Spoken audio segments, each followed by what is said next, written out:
From the News Channel 5 Network, this is Morning Line with Nick Barris.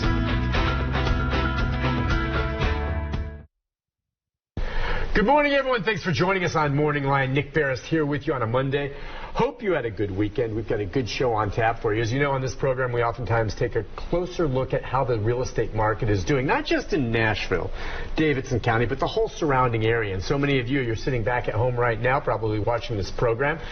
You know, okay, are you in an apartment? Are you in a condo? Are you in a home? Do you own it? And what's it worth? I can tell you right now, it's worth more now than it was a couple of years ago. In fact, many of you say, wow, it's worth that much money. Should I sell? And you say to yourself, okay, I may sell, but if I want to stay here in Middle Tennessee, which is an area I love, where am I going to move to and how much am I going to have to pay for that? We're going to get into the real estate market as we normally do. We can take some phone calls for you, 737-7587, if you'd like to join in the conversation. This morning, we're going to be talking with, based on MLS, and I'll let him explain what MLS is, the #1 realtor in Middle Tennessee. Think about that, how many realtors there are, how this is a boom market. Bernie Gallerani's with us this morning. Good morning to you, Bernie. Thank you. Appreciate it. Good to have you on. Yeah, appreciate you having me here. #1. Based on sales, homes. Yep. And just explain to folks what MLS is. The MLS is the multi-listing service that covers all the realtors who sell houses. There's about 14,000 licensed agents here in Middle Tennessee, and so I don't know what #1 actually gets you other than they just rank agents. Well, it just means you work really hard and you're successful. Well, that's fair. I think that there's a lot of agents that work really hard. We just happen to work a little bit harder, I guess, or understand the market better. That might be it, that we understand a little bit better. And so, yeah, so #1 in the MLS out of about 14,000 licensed agents. Yeah, think about that. 14,000 licensed agents, that would be, would you say, in Middle Tennessee? Middle Tennessee market. You've been here yourself. You've lived here 19 years? Yep. Okay, so you've been here. You've seen this market change over the years, big time. Oh, yeah. And you started your practice 19 years ago? Yeah, I started it, I actually started it in January of '05. Okay. Wow, and several people work for you as well, I would imagine. I do. Yeah, I have a group of great realtors who help me out and who do a great job and work really hard. And so, yeah, and of course, when you're selling, 700 properties a year, you have a lot of assistants and people that help you do that. It says sold over 5,000 homes in Middle Tennessee. So busy. All right, so let's start off here. And like I said, our viewers, we've had calls in the past, what's my home worth? What's it like? What's the marketplace? Let's talk about what you see the market is like in Nashville today, especially over the last several months as we've seen interest rates, things change. The market's heated up, cooled off. Where do we sit here today right now from your point of view? I actually think it's a great market. Some people will find that to be challenging, I guess, for me making that statement. We're selling as many homes as we are this year as we were last year, and as many as almost the year before. Did it not slow down a little bit when interest rates went up? Sure. Yeah, we struggled a little bit as the rates adjusted, and the buyer consumer was out there contemplating whether or not it made any sense right now to still purchase. I think lenders have come up with really great programs to help incentivize buyers to go out there and purchase. So, yes, there has been a little bit of a hiccup even within our company, but nothing catastrophic. I hear a lot of realtors talking right now of how tough the market is. We're not really experiencing that on our end, and I think, Nick, it might be maybe the exposure that we're giving, the listings that we're promoting. It might be the variety of homes that we're able to find that maybe others aren't. I'm not sure. But our team seems to be doing very well right now. So with the shift, and that's good to hear, would you characterize the market right now as more of a buyer's or seller's market? I'm going to answer it both ways. I'm going to say both. And the reason why that is because over the last 36 months, there's been a lot of equity that folks like you and me who own homes have received on our properties, right? I mean, between 2020 and 22 in June 22, the market went up significant. So I would say that with all that equity, if a seller wants to sell their property, there's a lot of money in these properties today. If you're a buyer, your challenge really is the interest rate. So if you can get your mind past the fact that you're not overpaying for a property, and let me explain what that means. So let's just use the number 500,000. So if you were in 2021, you were paying $40,000 to $60,000 over ask price.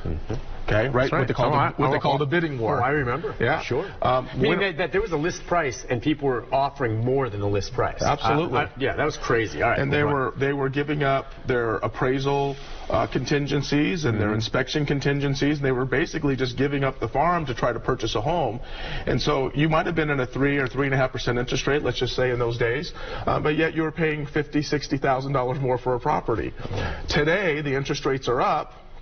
But you're not. But you're not paying the overpricing, and you have more protection. Is that because there's more inventory? No, there's actually less inventory today than there has been, because the sellers aren't selling as put it this way. Okay. If you were in a 3% interest rate, why would you sell today? Yeah, I mean, that's a great interest rate. No. It's a great interest rate, right? You wouldn't trade a 3 to get into a 6.5 or 7.5. You're going to have to buy and you're going to have higher. That's a great point. Okay. So that's why there's not as much. So that's why there's not as much inventory. Makes sense. And so that's the reason inventory is down, because a lot of people have already purchased, they refinanced their properties, and they're saying, now how do I move? So who has to move? The ones that really want to move. The ones that are moving job transfers or moving in or out of the area, they have to either purchase or they have to sell. So those are really the clients today. But what's really interesting, though, and I hear a lot from the consumer, the buyer, about the interest rate. Well, yes, the interest rates might be in the 7s today, but yet they're not paying $50,000 more than asking price for the property. Right. So I think the real question that a consumer needs to ask themselves is, based on the higher interest rate, even though they're paying more for a monthly payment, how much does it take to make up $50,000 in purchasing power? And so that, I think, is where the consumer needs to look at the price of the home today and say, yes, I'm paying more for interest rate, but yet I'm also saving $50,000, $60,000 on asking price. I think that's great. I hadn't thought of it that way, but you're right. You don't have to pay more anymore like that. So when you talk about the different people that are buying right now, or choosing to sell, or I guess not selling, but buying, it can be the folks that decide, all right, we got a bigger family, got to buy a bigger house, okay? Or the people, changing jobs or coming here. What are you seeing? Most of your clients, are you still seeing an awful lot of people moving from outside Tennessee coming here? And we have Oracle and all these other businesses. They're bringing some high-paying jobs. People moving from outside coming in and buying up? Or are you seeing an equal number of folks that are saying, I need to upgrade my home, or I want to downsize? Maybe I'm an empty nester now. I don't need this big home anymore. I want to downsize. What are you seeing? I think we still have a massive flux of people coming in. From where? Where are they coming from? What did you see? Are they coming from California still, or everywhere? When we looked at some numbers last year, and about 1/3 of our business was coming from either California, Illinois, or New York. Okay, those 3 states. Interesting. Those 3 states. And so that was 1/3 of our entire business. Today, I would I haven't done the numbers this year, but I would say that let's just go with that 1/3 in those areas. But a lot of people are moving to Tennessee. What an amazing city we have. We were talking about starting real estate here in 2005 for myself, and I remember when we had the horse and buggies down on Broadway. We could jump in there, and I know. Broadway wasn't what it is today. Now forget it. Now forget it, right? I mean, you have a horse out there, it's going to get ran over. Oh, yeah, and the fumes will get to it, I mean, that's right. So I would say that we have a great city, and a lot of people are moving here. Because people are moving here, our prices are still strong. And so a lot of my friends around the country today who are talking about the market declining, we're really not seeing a declining market. We're not seeing an escalated market as we were, but we're certainly not seeing a declining market yet. Well, that's where you worry, if you live here and you're looking to maybe buy a home and you're here.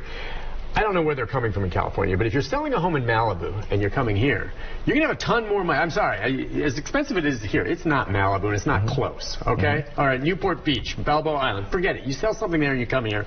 These are bazillionaires. They can buy anything they want here.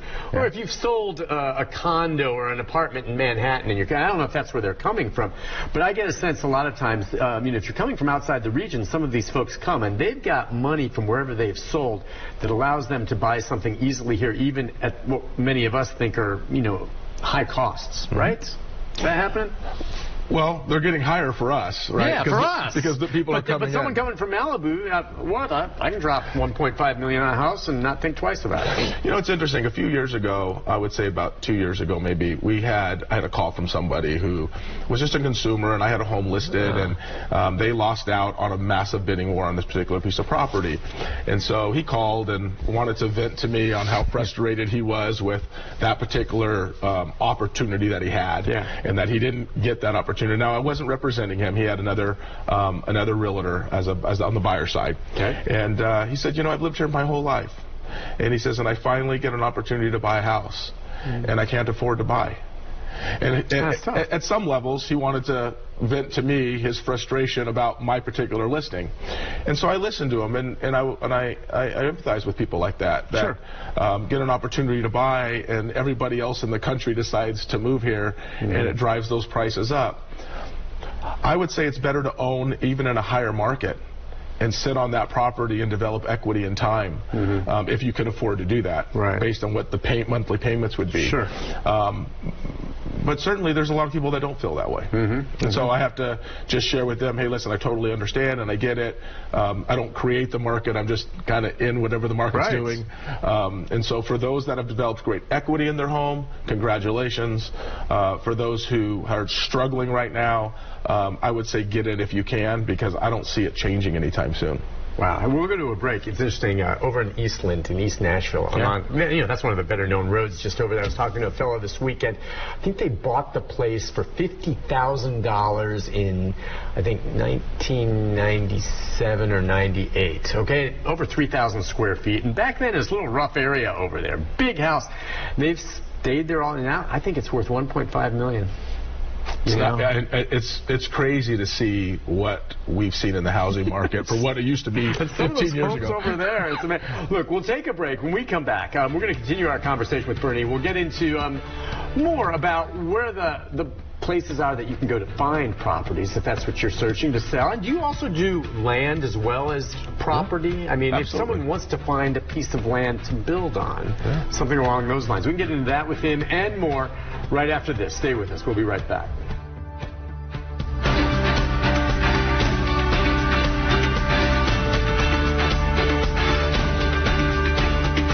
We're back with Bernie Gallerani. He's with us. He is a realtor here in Middle Tennessee. It's good to have you on. Thank you. One of the top ones, and we always like to talk real estate. I'm fascinated by discussing this because this market is, I mean, if you're looking nationwide, I'm trying to think of some of the hottest real estate markets in the country. And for years now, I guess Nashville has been. You heard about Las Vegas, I suppose, Austin, Texas. Nashville still, you think, ranks up there among the hottest markets in the country? Where for instance, investment bankers all around want to buy up swaths of property here because they know it's a good investment? Yeah. I mean, it's interesting if you look at all the cranes around town and all the building and all the construction. Here's kind of my thought on all this. There's a lot of smart people that are in this city, and there's a lot of thought before they build a $500 million building or $1 billion building, let's say. I have to lean on the fact that there's been projections made by those folks. If it slows down a bit, it doesn't mean it's not coming back. And the real question I think people would want to know, should I buy now even though the market is a little shaky at times? Would it be better to buy now? And the answer to that is yes, because it's not going to stay shaky. They're not building these big high-rise buildings thinking that it's going to be in a depression for the next 8 or 10 years. No, they've looked ahead. Yeah, that's exactly right. That's a huge gamble for them financially, and they're taking a good risk. That's exactly right. So when you see all this construction going on around here, I'm betting personally on the fact that we are going to have a little shakeup, which we are right now. That's not necessarily a bad thing. I think that steadies home prices, because if we don't have a little shakeup right now, it drives prices so high that the average person can't afford to buy, and that's not good either for the housing market. So I think that this shakeup slows things down a little bit, makes people think twice before they purchase. I don't think that they should, but I certainly understand that it does. It's better to own now because it will go back up again. Yeah. Real estate, it's always a good investment for the most part. I just can't imagine it not in this area. All right, I want to ask you, all right, you see a lot on TV about realtors about, we will buy your home, okay, instant offer, cash offer. Now, you have a sell your home in 2 weeks offer. Let's talk about how that works. And that's kind of like the same thing that we see, I mean, it seems like it's, to me, popped up, and I've seen the ads and commercials and the offers like this over the last few years. But I'm like, how does it work? I'm really glad you came on because I've wanted someone to kind of explain how it works and who that is for. Because let me just say up front, if I'm someone that wants to get out of my house in a hurry, and I'm not really interested in staging it, and it's just a pain in the butt, and the market, as you just described, can be a little bit tricky to understand, I'd want to bring someone like you in. If you're offering me to sell your home in 2 weeks with an instant cash offer, that sounds great.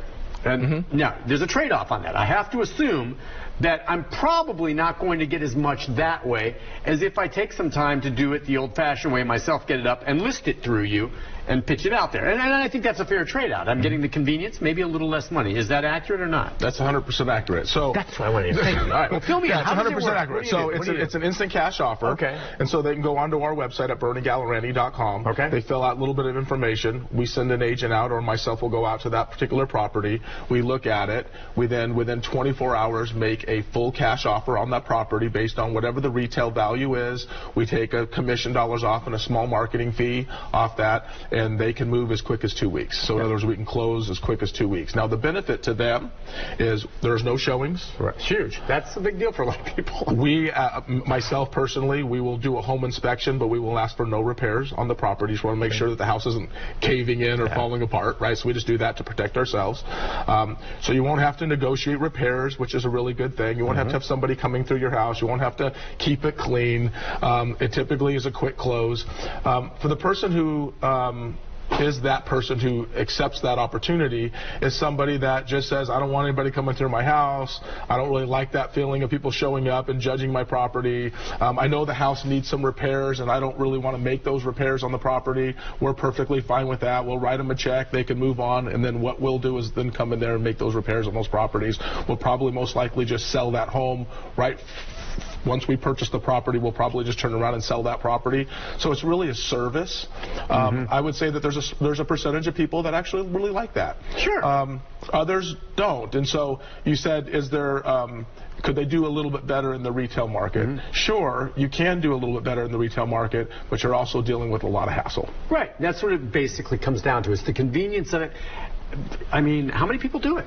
I mean, obviously it's out there and it's lucrative. I mean, you end up getting a decent deal where then you're buying these homes, obviously then able to sell them later as a profit, but you put in that hard work that goes with it. Correct. But do a lot of people, is there a percentage of how many people are doing this type of thing? The percentage is actually, believe it or not, pretty small, but we have a big enough market, a big enough percentage that you want to offer it as a service. Sure.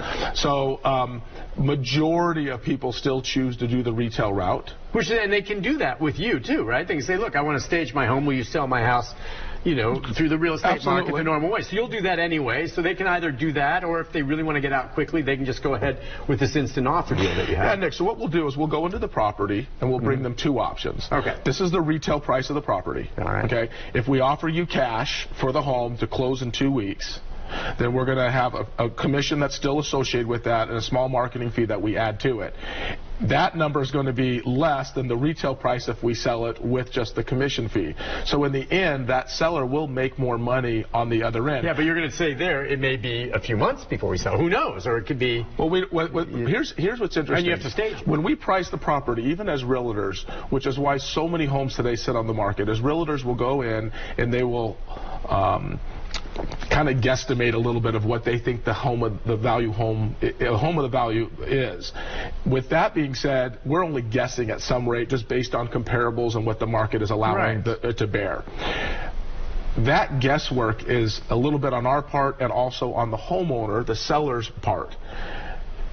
Then a lot of homes at that point will do price adjustments. If the home doesn't sell, we'll do price adjustments.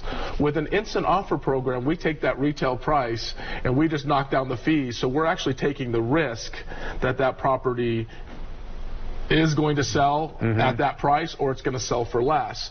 So what I think the consumer needs to understand is how many times do we have to make price adjustments on properties until we actually get to that number. This instant cash offer program solves that for the seller and says, this is the retail price, this is what they would sell it for, they're just going to give me cash and I'm gone. And in the end, the difference isn't really all that much. It's really not. No. It really isn't, because if we price it right up front and the homeowner gets an opportunity to sell that home right out of the gate, then it might be a benefit to the homeowner at that particular time or the home seller. But in the end, when you look at all the numbers and they're calculated, the investment side of myself actually doesn't make really very much money on the instant offer program. What we want to do, though, is give the option. Let me give you an example. An estate owner. Okay. So their mom and dad have lived in the home for 30, 40 years, 50 years, whatever it might be. They've passed on. The kids are now responsible for it. They're not interested in living in the home or fixing it up. And they call people like ourselves. Yeah, that makes sense. That's a perfect example. I would think that would be who would be interested in this, for sure. Yeah. But believe it or not, I get a lot of people that just say, I want to move. I have to move to Texas or back to California, or whatever it might be. And listen, I've got to be out of here in 30 days, and so I just need to sell it. And I think with the amount of equity people have in their home today, that there's so much equity in these homes today that if they give up a few dollars more than they would if they sold on the retail end and they have less hassle, it's worth it. They're still making good money, and if they're getting out of Dodge. All right, tell me this. Are there still affordable homes in Davidson County? And I know, you're like, no, Nick, what's your definition of affordable? How do you... Well, I mean, here's it. When I first started selling real estate in 2005, my average home price was $150,000. Think about that. Now, that might have been I was fairly new in this market at that particular time. That was just 18 years ago. Yeah, it was just 18 years ago, And so... today, that same house is about $400,000. Okay. So when you look at that and go, is it affordable? Well, if you're moving from California or New York or other parts of the country where prices are really high, that seems like a really cheap price for some of those other folks. For the people that live here, it's crazy expensive. So I would say yes, there are a lot of great builders in town that are offering great opportunities for new construction around town that they can get into in the $300,000 price points. You're talking about a subdivision that's being built where it would be a new home, and you say, yes, I'm in a contract to have a home in this lot. Yes. So you can buy condos and townhomes and things like that, and that's still that $300,000 price range. You can buy some homes around the Middle Tennessee area that are older and older communities that you can get into for the mid to higher 200 range. But if you're looking for a single family home, new construction, 2,000, 2,500 square feet, it's pretty tough to get under 300,000. Yeah.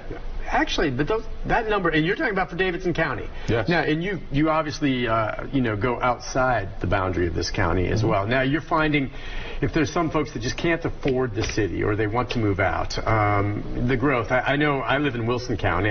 It's crazy. I mean, I thought Mount Juliet was exploding, and we moved out of there to get away from it, frankly, to Lebanon, which is about as far as I'm willing to commute every day. But now Lebanon's getting that way. Getting crazy. Is that what you're seeing going? You choose your direction. The other way is you're making between here and Murfreesboro. Yeah. And what do you think about these towns? You talk about Smyrna, Laverne. You talk about going all the way up to Clarksville, maybe. You talk about Wilson County and what's happening there. Yeah. So, really great question. So, obviously, a lot of people gravitated towards Williamson County for a lot of years, and still are. That's still, that's getting very expensive. Desirable, but expensive. That's right. And so what's happening is the school systems up there. People really like the school systems. There's a lot of great school systems all around the city. But people love the school systems. They love the community of Williamson County. But it was getting very expensive. And so what we saw this last wave is a lot of folks actually going into Wilson County and Sumner County. I actually live in Sumner County, so we saw a huge explosion of home growth in our area. A lot of subdivisions there. And And so I think what happened was they were trading in the Williamson County hype, which I think it's a good hype. There's nothing wrong with Williamson County. I think it's a fantastic area. But they were trading that in and moving into areas like Wilson County and you said Lebanon that you moved to. People just keep gravitating further out. Pretty soon we're going to be in Clarksville, and people are going to think, oh, this is where it's really affordable, and they're willing to drive the commute from Clarksville down to here. So I would just say to the people that are watching, if you don't like the growth, I don't think it's going to stop anytime soon. And if you don't really like Lebanon, you better start loving it, because that's where the homes are going to be built, and that's where people are going to be moving to, and they're going to be justifying that commute. It's crazy. Now, what we were looking for, and when we did make our move 3 years ago, we were finding property, not to buy a house. Now, you mentioned subdivisions, and there's builders with, properties where you can get, yes, the home's going to go into this lot. What about folks out there that are trying to maybe find raw land that they want to build on them. So, I mean, you buy a plot somewhere, not necessarily in a preordained subdivision, but, you know, some farmer who's subdividing, you know, his farm into 5 different lots. You go out there and get it in an auction and then maybe decide to build on that down the road. I mean, do you see much of that? Is raw land, I imagine in Davidson County, boy, it's next to impossible to find. But as you go out, can you find some? You can. You can, but everything's still getting very expensive. I think the rule... Even just for land, nothing built on it. Yeah. And then if you find that and you're on your own, good luck finding a builder. Builders are, you know, the good thing about builders today is, as people saw during COVID time, building construction costs were ridiculously high. A lot of people, and I'm giving you a different answer, but I'm going back to your question. Okay, back in 2020 and 21, everybody made a decision because they couldn't travel outside the United States that they were going to buy RVs, they were going to buy new homes, they were going to remodel their properties, and so you know, if I'm going to sit home with my spouse and my kids all day because of COVID, I'm going to live in a space that that I feel comfortable in, and so. New construction, houses went up, remodelings went up, and it was really difficult to find a contractor. And then the cost of that good was very expensive. The good news is a lot of that has started to come down, and some of those builders have opened up a little bit more in their schedule where they're able to accommodate all of those needs. But yet it's still challenging. The cost has come down. It doesn't mean that it's come down a lot. No. It is becoming more affordable, but it's still a little bit unaffordable. The timing is so important. We'll go to the break on that. But I mean, again, how busy they were, supply chain and all this. But when we built, you know, 3 or 4 years ago, it was before it really exploded. And I just remember the builder. I saw him a couple years later, and he goes, "Nick, remember this piece of plywood I bought for you that went in the back of your house there? That was $7 or $17 at the time." He goes, "That same piece," and he showed me a picture. $70 now. The bottom line is we would not have been able to afford to build a couple of years later, but it changed that much, and it was just dumb luck. I wish I could say, "Oh, I saw it coming." Just dumb dang luck for us. I'll add this: I saw a little cartoon thing one time. I said I took my wife to an expensive dinner, and it showed them sitting at a round table, and they were in the middle of a lumber yard, and they really are large because just the cost of lumber is just ridiculously insane how expensive it is. All right, we'll take a break on that, and we'll come back. More of our conversation on real estate here in the Middle Tennessee market. Interesting stuff right after this.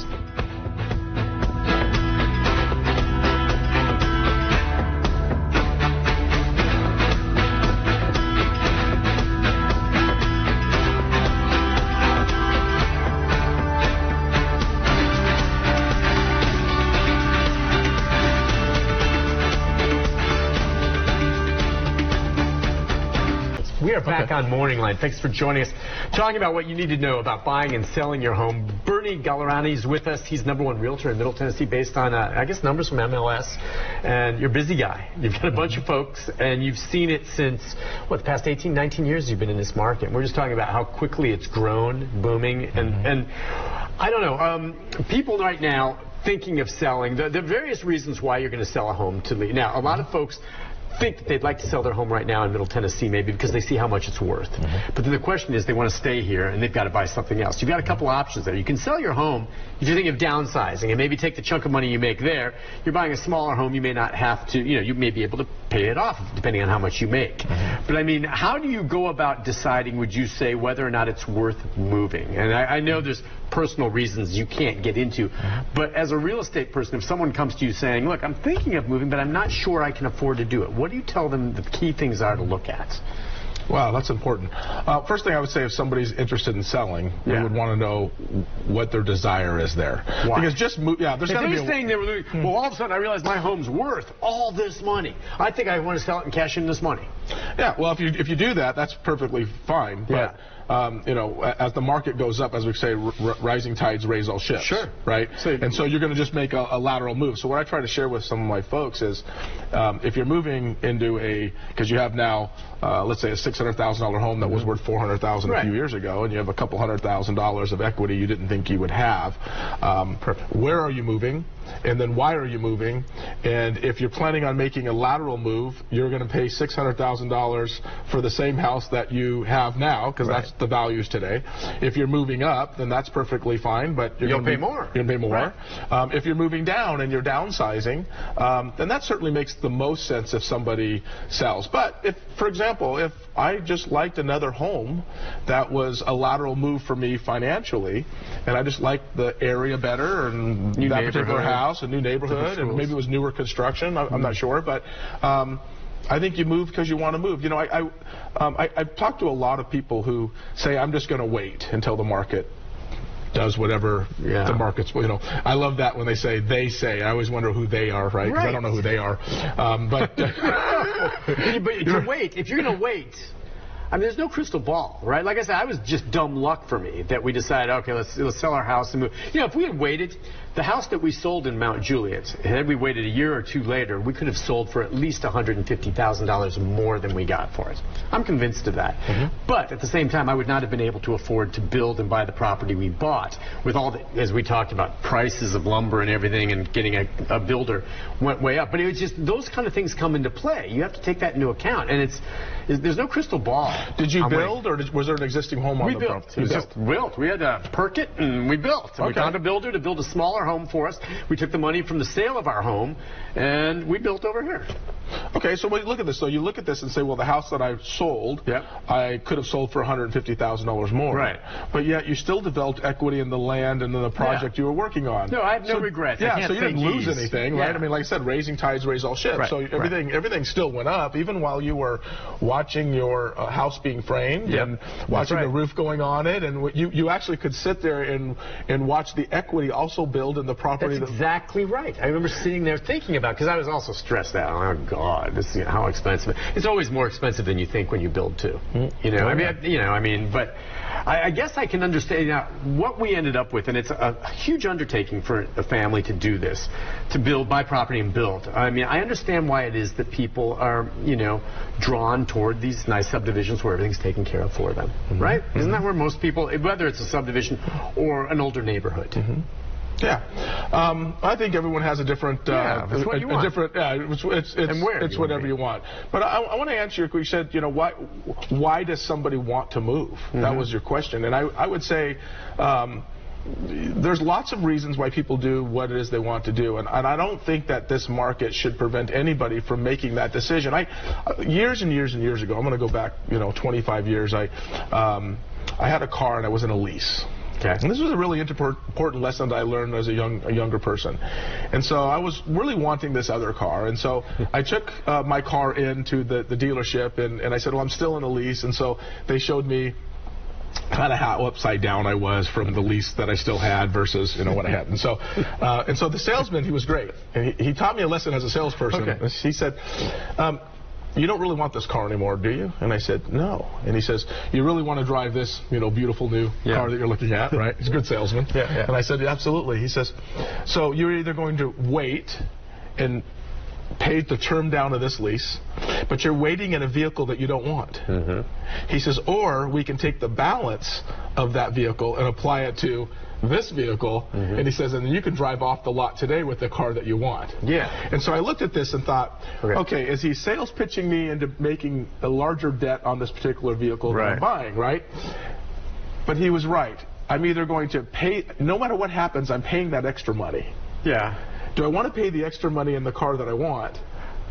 Or do I want to pay the extra money in the car that I don't want? Yeah, but you would have that extra money on the car. You still get to drive that for a while. I get to drive it, but I don't want to drive it any longer. You don't want to drive it. I don't want to drive it, so I want to drive the new car. So here's what I would say to somebody. It all comes down to how much you want something. That's right. And so what I would say to somebody today in regards to selling is, if you have another home that you really have your eye on, and you have X amount of equity in this property that you may have to lose a little bit more than you want to, would you rather sell and Nick, every day that goes by is a blessing, right? We don't know how long we have. That's true. Okay? And so what I would share with folks is, if you want to spend your time in a property that gets you excited to come home every day, your wife, your kids, you're raising your family in it, why would you spend any more time here in hopes that the market's going to change? Because none of us know it's going to change.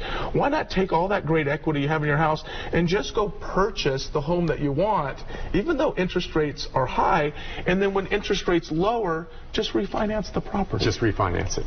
That's the plan. But it does come down to how badly you want something, right? That's absolutely and right. whether it's worth it. What's the average length of time it takes these days to sell a house in this market? Not if you're going through the instant offer that we talked about earlier, but I mean, do homes sell fairly quickly here in Middle Tennessee if they're priced right?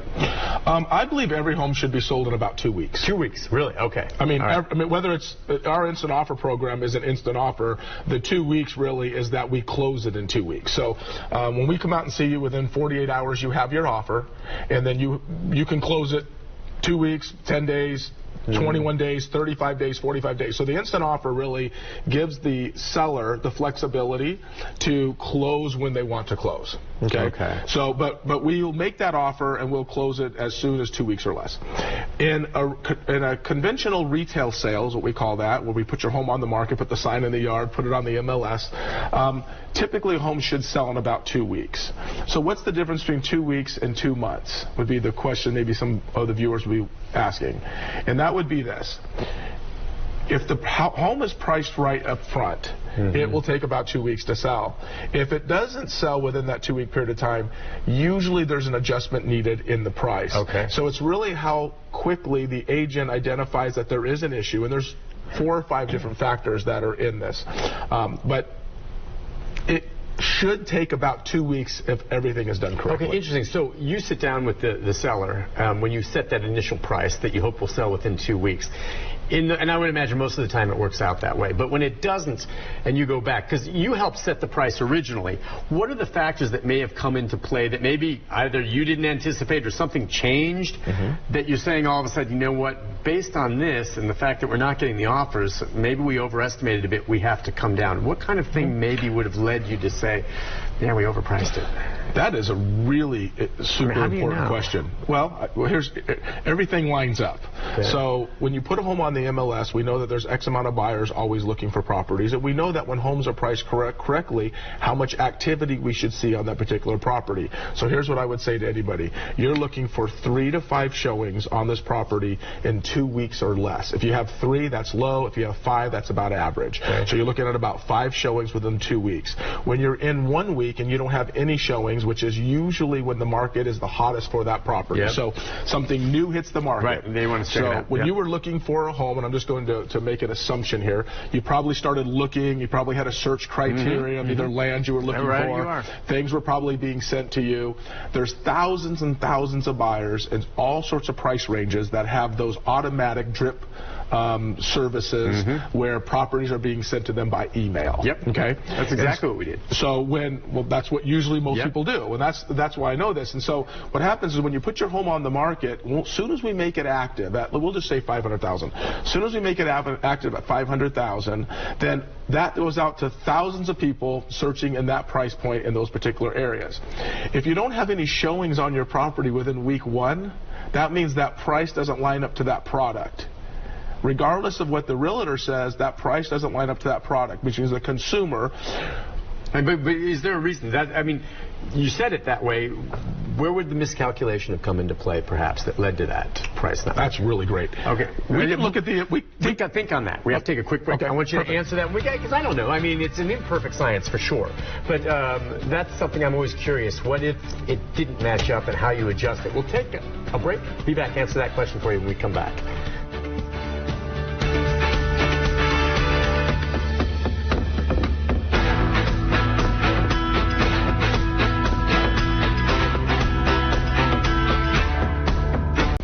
We are back on Morning Line. Thanks for joining us. Bernie Gallerani is with us this morning. He's a real estate agent here in Middle Tennessee, and boy, he knows his stuff. I'm learning a lot from him. And then this question we went to at the break was, what happens when you put a home on the market and it's not selling, because it's priced too high, and the factors that come into play. And the truth is, sometimes you'll go to the seller and you work with them, and you can make the recommendation on what it would be priced at.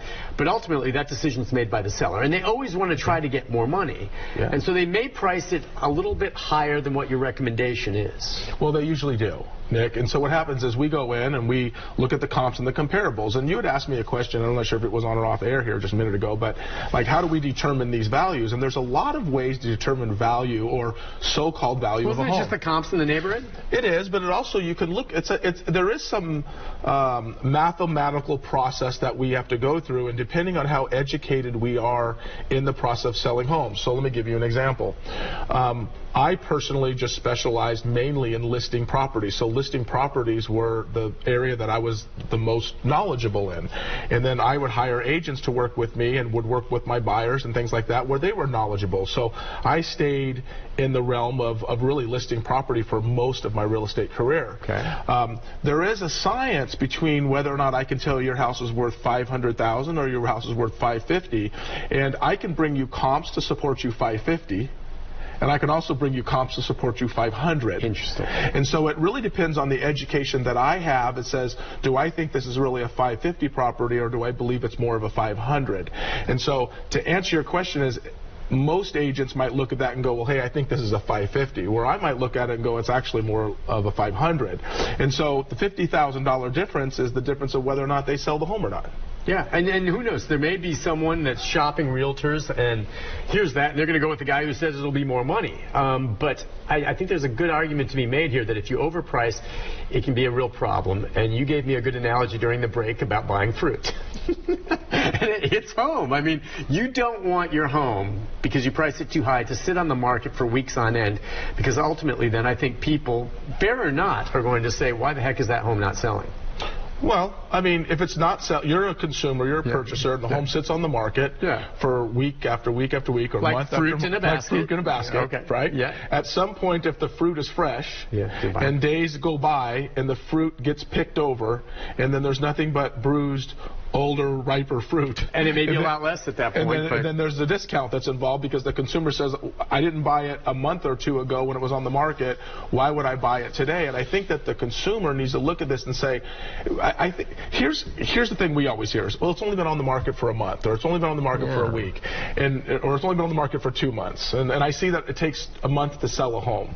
And what the consumer really doesn't understand is that if it was on the market for 2 months and it finally sold, they don't really see that there was price adjustments made in order to cause it to sell. They just saw it on the market and then it sold. Or option two is it was on the market for $500,000 and it actually sold for $450,000, and they say, well, that one finally sold after 2 months. It took a $50,000 hit. Yes. And what could it have sold for? Could it have sold for $475,000 or $480,000 had it been priced more aggressively up front? So really, the homeowner who's waiting for the right buyer, by the way, that doesn't exist. The right buyer is out there today. So as we're waiting days and days and days or weeks and weeks for a buyer to show up, the buyer's actually out there. They're just choosing other properties that are better conditioned and better priced. Fascinating. See, all these... All right, the real estate biz. I just got to ask you, you've been at it for 19 years. You obviously know your stuff. How competitive is it? Well, that's a come on now. It's got. Well, I mean, you talk about there's 14,000 real estate agents in this area. Not all of them are by a long shot anywhere near as successful as yours, and I know some other people in the business that are quite successful as well. But I mean, there's a lot that struggle, that maybe don't sell more than what, 4 or 5 homes a year. So 50% of the 14,000 don't sell one house a year. Well, how can they survive? Well, it's a good question. So if you go to any of the school boards or any of our MLS boards, they'll tell you that the average realtor stays in the business less than 2 years. And the reason why that is they get all excited, they get into the business, they pay all their fees, which costs a couple $1,000s to by the time you get, kind of get launched. And then they don't sell houses, and then they get frustrated, and then they try it in year 2. Their spouse, or they might finally just give up and go, hey, I've had another job, I got to go do what I used to do before. This is really difficult. Nick, the other thing is, when you have challenging times like now, an agent will use that as a reason why they're not successful. The reason they're not successful is they're just not adapting to what they need to adapt to. I sell as many homes this year as I did the year before, 2 years ago. So you can adapt to what the market is doing. So adapting is the key. But out of the 50% that are left, so let's just say 7,000 versus 14,000, those only average 4 homes a year. So one about every 90 days. And then what happens is the homeowner has a $500,000 property, let's say, or $1 million property. Let's make it even more catastrophic. And they're hiring an agent selling 1, 2, or 3 homes a year, and they're expecting that agent to be a top-notch agent in the marketplace, and yet that agent ended up costing them $100,000 because they didn't know what they were doing. So real quick, with just 2 minutes left, in terms of, and I've asked this of other realtors that have been on that show, when you're looking for a realtor then, I guess part of it is track record. Many of your clients probably come from referrals. You have a reputation in the business because you've been here so long. But, I mean, connections and someone who knows the market is what you want first and foremost, I guess, right? Someone who's been here long enough, been in the business, you know, for a period of time and has experience to kind of really give you, I think, good advice on how to sell your home. Well, I'll say it this way. If you were needing a heart procedure, would you want to take somebody right out of medical school, or would you want somebody that's operated on a lot of hearts that understood? If you're going under the knife and had to trust in somebody, then I would say that you want to find somebody with experience in that case. I don't think real estate's any different.